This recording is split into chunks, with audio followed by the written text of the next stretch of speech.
cooperação e dentro de um sistema estratégico de previsão para o futuro. Portanto, esses foram os momentos em que debatemos o que é possível fazer. Tivemos a maior recepção por parte deles, uma recepção calorosa até, e saímos daqui convencidos de que poderemos aprofundar toda a cooperação que é possível fazer entre os nossos dois países. Sr. Ministro, Cabo Verde tem colocado como Timor-Leste, essencialmente no setor da justiça. Há a intenção de reforçar a cooperação nesse setor? Exatamente. Nós pusemos à disposição de celebrarmos um acordo, até aqui não existe praticamente um acordo específico nesse setor. Também tencionamos ver quais serão as disponibilidades e as necessidades de Timor em termos de cooperação na formação. Nós abrimos a possibilidade de Timor poder enviar mais estudantes para Cabo Verde. Já temos estudantes em Mindelo e na Praia.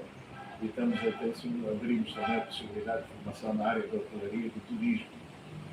Isso é possível fazer-se e também vamos encontrar com o Sr. Ministro da Reforma Administrativa, onde estaremos abertos.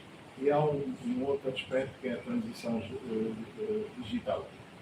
Portanto, há um vasto campo. Nós temos é que sentar os técnicos e os técnicos descobrirem e explicarem o que é possível fazer entre nós em termos de cooperação internacional.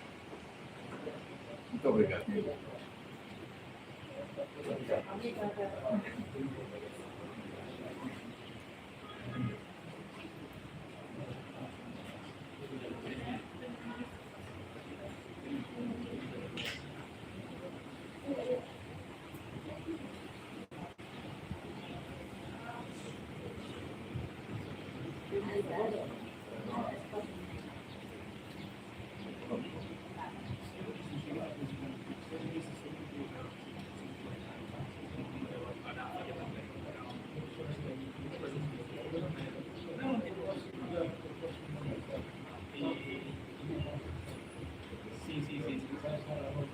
Sim, com certeza.